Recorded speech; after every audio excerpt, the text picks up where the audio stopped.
number 5?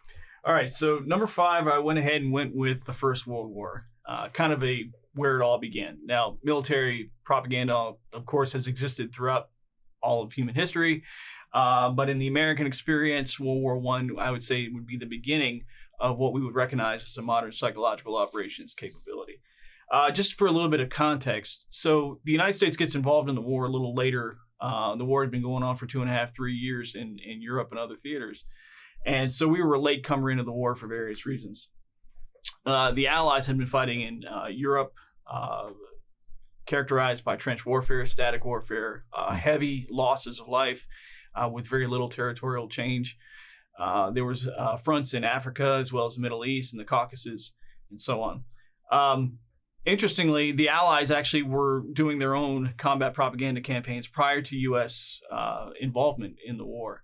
So in the Sinai Palestinian theaters, for example, so there was a campaign by the Egyptian Expeditionary Force to cross the Sinai and to get into the Palestine area in Transjordan, Syria, and modern-day Iraq. This was a fairly well carried out campaign through 1916, 1917, early 1917. In early 1917, in March and April, there were 2 battles. Once they had crossed the Sinai, 2 battles at Gaza, and the British Egyptian Expeditionary Force had failed to take this objective twice. And interestingly, a military officer under the Egyptian Expeditionary Force had come up with a plan for a military deception plan to get the Ottomans to think that the attack they were going to launch a third attack on Gaza. So what they did is they initiated what's called the haversack ruse. All they did is they filled up a sack with a bunch of personal effects and some fake orders and some other things to mislead the Ottomans into thinking that the third attack was coming on Gaza, when in reality they were going to be attacking about an hour southeast in the area of Beersheba. And so they rode closer to this on a horseback. A singular military intelligence officer rode close, ran into a patrol outside of Beersheba, and was shot at. Got into a fire exchange with them. Dropped the haversack with all these fake orders, and managed to get away. And so the haversack was actually captured by the Ottomans, and it reinforced their belief that the third attack was coming to Gaza.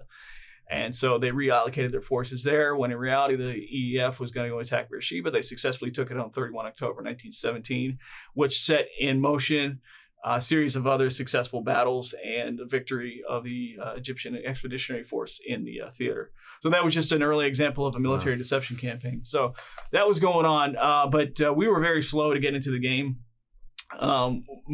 Biggest priority was building up combat forces. But in early 1918, as we're deploying divisions over to Europe, a man named Heber Blankenhorn, who viewers may have heard of, he came to the War Department with the idea that we needed our own combat leaflet capability.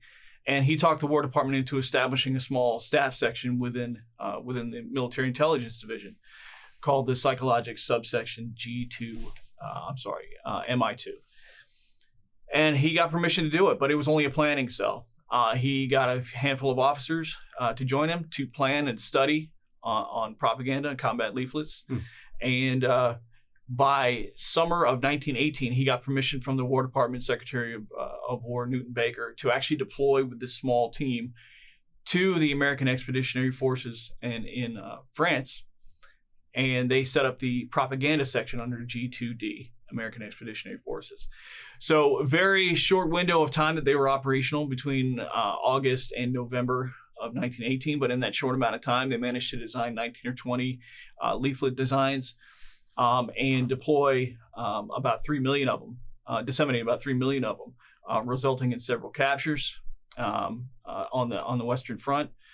And so, building something from absolutely no capability. There was no SOPs, there was no training, there was no doctrine. This was literally building from the ground up, and it was seen as a good test case of what psychological warfare was capable of. Unfortunately, the lessons in the desire to demobilize after the war was over. Those lessons were more or less kind of shelved until they would have to be relearned for the next World War. Right. So I would give the First World War the number 5 spot just by virtue of sort of being the first of its kind in the U.S. Army experience. Awesome. Maybe a quick follow-up to that question or to that story then. Could that kind of almost be seen as almost the first instance in U.S. military where a section or like an official kind of like department is like that's specifically designed to carry out, you know, psychological operations or propaganda or even anything, you know, kind of closely related? But that may be the first time where at least an official department kind of like that existed? Yes, exactly. Oh, really? So Okay.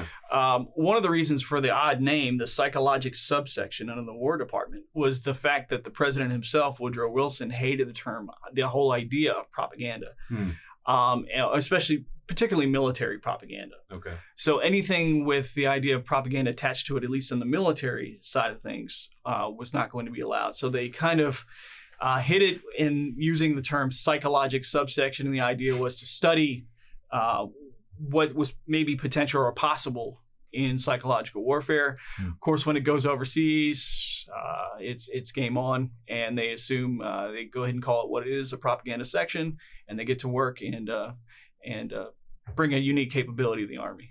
So even in creating then the section, they kind of had to know their target audience a little bit and kind of had to know that Wilson, if he was going to approve something like this, he was maybe going to have a slightly different name. So. Well, interestingly, I don't think Wilson ever approved it. Yeah, so they went to the Secretary of War instead, who deployed him and said, if you don't hear from me, just assume it's good to go, but just go ahead and do great things.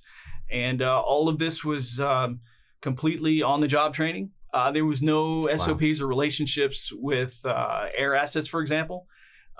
Air platforms were used primarily at that time for reconnaissance and trying to get airframes available to drop leaflets was difficult. So there was about building relationships and trying to build up, you know, a lot of these pilots were going out there after their regular missions on their own time and dropping leaflets out the side of it. Of course, they didn't have anything as far as, tables for, predicting wind and how things were going to fall. So sometimes they would fall miles away from where they were supposed to fall. But the idea was born about building these relationships and to improve dissemination techniques. Wow, that's awesome. That is awesome.